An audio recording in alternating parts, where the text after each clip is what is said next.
ජීවිතයද අත්ඔරලෝසුවක් හා සමානය. වටිනා අත්ඔරලෝසුවක් හා සමානය. අද කියන්න යන කතාව යුරෝමන් සරන්න කින්ටකුන්ටගේ මේක හොඳින් අහන් ඉන්න මේක ගොඩාක් ජීවිතයට වැදගත් වෙයි. හරි ඔබට ගොඩාක් වැදගත් වෙයි. මේක කියන්නේ එක තාත්තා කෙනෙක් ගාව මම යුරෝපේ වර්ෂන් එකෙන් කියන්නම් මගේ විදියටයි. එක තාත්තා කෙනෙක් ගාව තිබ්බලු ඔර්ලෝසුව. මේ තාත්තගේ අවසාන කාලේ ලං වෙනකොට එයා තමන්ගේ පුතාට කතා කරලා කිව්වලු මේක මම ප්‍රංශ කතාවක් විදියට කියන්නම් ප්‍රංශ විදියට කිව්වලු යුරෝපේ විදියට කියන්නම් කිව්වලු මේ ඔර්ලෝසුව ගිහිල්ලා විකුණන්න බෑ හැබැයි මේකේ මිල තීරණය කරගෙන එන්න මේ කියලා කිව්වලු පුතාට. හැබැයි විකුණන්න එපා මේකේ මිල විතරක් ඇසෙස් කරන් එන්න. ඒ කියන්නේ වැලියු කරන් එන්න. ඇසෙස් කරනවද වැලියු කරනවද ඇසෙස් ඒක ඕකේ මිල තීරණය කරන් එන්න. හැබැයි විකුණන්න බෑ. ඒක තමයි කන්ඩිෂන් එක. තාත්තගේ මිල බලන් එන්න පුළුවන්. හැබැයි විකිණීමට නොහැක. දැන් මේ පුතාට කිව්වලු අර පාරේ ඉන්නවා පොඩි ලෑල්ලක් තියාගෙන කඩයක් වගේ අර වීදියේ ඉන්න ඔර්ලෝසු හදන කෙනෙක්. එයාගෙන් ගිහිල්ලා අපි කියමු රුෆාබත් කියලා. අපි රුෆාබත් එකේ ඉන්නවා. ගිහිල්ලා එයාගෙන් අහන් එන්න මේ ඔර්ලෝසුවේ වටිනාකම. කිව්වල හැබැයි විකුණන්න එපා වටිනාකම විතරයි. ඒක තමයි කන්ඩිෂන් එක. ඒක බොහොම තරයේ කියපු දෙයක් තාත්තා. ඊපස්සේ මෙයා ගියාලු. ගිහිල්ලා ඇහුවම කිව්වලු මේ ඔර්ලෝසුවට මට පුළුවන් යුරෝ 50ක් දෙන්න කියලා. මම මගේ වර්ෂන් එකයි යුරෝප වර්ෂන් එකයි කියන්නේ පටල ගන්න එපා. එතකොට එයා කිව්වලු මම තාත්තගෙන් අහලා එන්න. තාත්තට වෙල කිව්වලු තාත්තේ මේ ඔර්ලෝසුවට යුරෝ 50ක් දෙන්නම් කිව්වා. පුතේ ඕක කොලේක ලියා ගන්නකො අපි හිතමු රූෆාබත් එක එක්කෙනා කිව්වා යුරෝ 50යි කියලා කොලේක ලියා ගන්න. කොලේක ලියවල මේකේ වාට ඔර්ලෝසුවට යුරෝ දවස දාලා යුරෝ 50ක් දෙන්නම් කිව්වා රූෆාබත් එකේ. එතකොට එයා කිව්වලු රුපෙතිත් එකේ ඉන්නවා ටිකක් දුර ඔර්ලෝසු කඩයක් කරන කෙනෙක් සහ රැපයක් කරන කෙනෙක් එතනට යන්න. රූපෙතිත් එකට ගියලු මම මේක ඉක්මනින් කියන්න මේක වර්ණනා කර කියන්නවට වඩා මේක හරියනේ අවශ්‍ය. රූපෙතිත් එකට ගියලු පැරිස් 19. ගිහිල්ලා රූපෙතිත් එකේදී ඒ ඔර්ලෝසු කඩේ එයාට ඔර්ලෝසු කඩයක් තියෙනවා රැපයක් කරනවා ෂොප් එකක් තියෙනවා.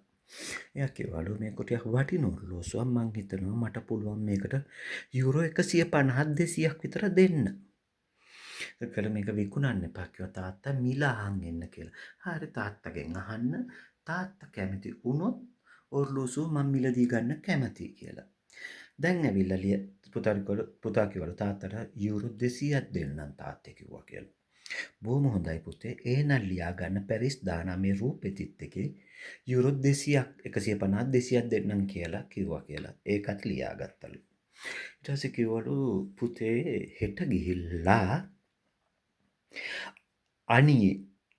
අනිය ජීවත් වෙනවා මිනිස්සෙක් 92 ඒ මිනිස්සයා ගාවට යන්න ගිහිල්ලා එතන ටිකක් ලොකු ඔර්ලෝසු කඩයක් ඒ ඔර්ලෝසු කඩේ රත්තරන් බඩුත් විකුණනවා රිදී බඩුත් විකුණනවා දියමන්තිත් විකුණනවා එයාගෙන් අහන්නකෝ මේ ඔර්ලෝසුවේ වටිනාකම.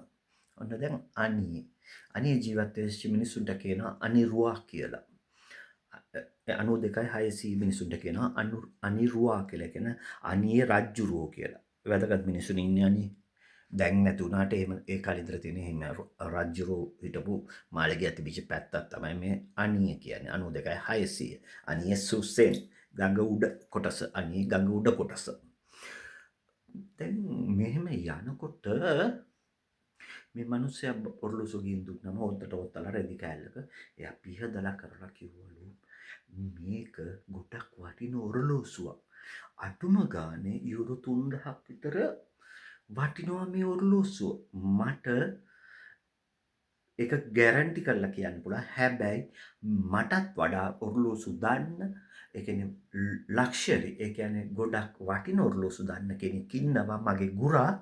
මං ඔයාව එයා ළඟට යවන්නම්. එයා මේක කියයි මගේ එස්ටිමේට් එකට මේක යුරෝ 3000කට වඩා වටිනවා. මගේ දැනුම අනුව මට තියෙන දැනුම. හැබැයි මගේ ගුරා ඉන්නවා පැරිස් එකේ අ, අ, අ, රූදු රිවොලි වල 160 ගණන් නොම්බරේ එතන ඉන්න ඔර්ලෝසු පිළිබඳ විශේෂඥ කෙනෙක්. එයාගෙන් තමයි මමත් ඉගෙන ගත්තේ.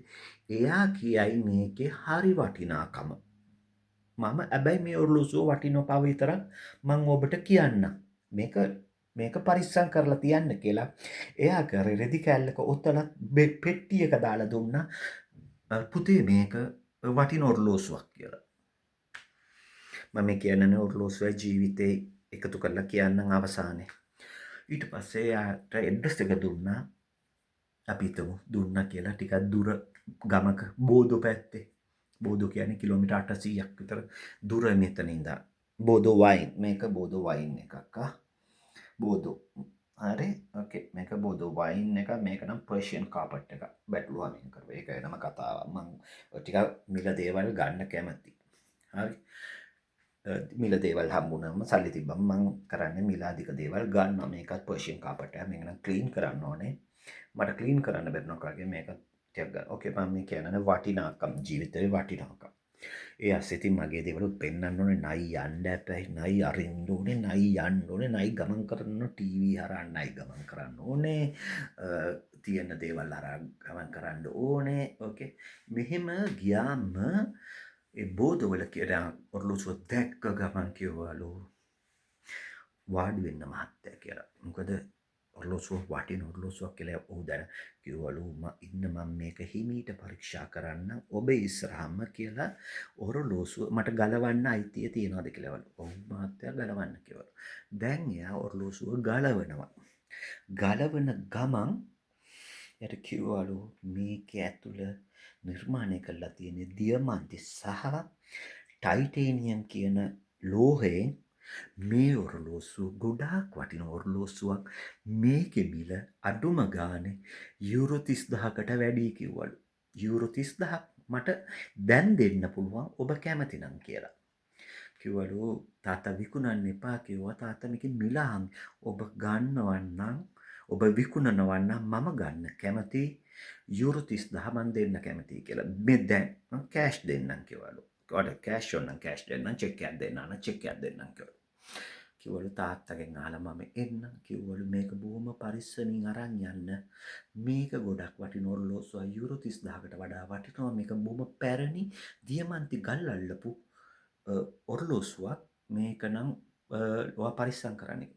දැන් මෙයා තාත්තට කිව්වලු තාත්තේ අරයා මට යුරෝ 30000ක් දෙන්නම් කිව්වනේ. පුතේ ඒකත් ලියා ගන්නකො බෝදු කියලා. බෝදු වලින් 30000යි. ඊට පස්සේ තාත්තා කිව්වලු මට කියලා දෙන්න ඕන උනේ පුතේ මේ ඔර්ලෝසුව වගේ තමයි අපේ ජීවිතත්. අපිට එක එක වටිනාකම් දෙනවා මිනිස්සු එක එක විදිහට. ඒ වටිනාකම් දෙන තැනක ඔබ රැඳෙන්න ඔබට ඒ වටිනාකම දෙන තැනක් හොයාගෙන යන්න. ඔබට 50යි කියයි ඔබේ ජීවිතේ වටිනාකම මම මේ සල්ලි එක්ක කියන්නම්. ඔබේ ජීවිතේ වටිනාකම 50 යුරෝ 50යි කියයි 150යි කියයි 200යි කියයි 3000යි කියයි 30000යි කියයි. ඒ මොකද ඔබ වටින තැනක ඔබ ජීවත් වෙන්න. ඔබ වටින පුද්ගලෙක් ළඟ විතරක් ජීවිතේ ඉතුරු කාලේ ගෙවන්න. තමන් ඉන්න තැන වැරදි තැනක නම් කරුණාකර එතනින් පිටත් වෙන්න. පිටත් වෙලා තමන්ගේ මාර්ගය හොයාගන්න. තමන්ගේ විමුක්තිය තමන්ගේ සතුට හොයාගන්න යන්න. බැඳගත්ත බෙරේ විතරක් ගගහා ඉන්න ගියොත් නම් ඔබ ලොකු අමාරුවක වැටෙයි.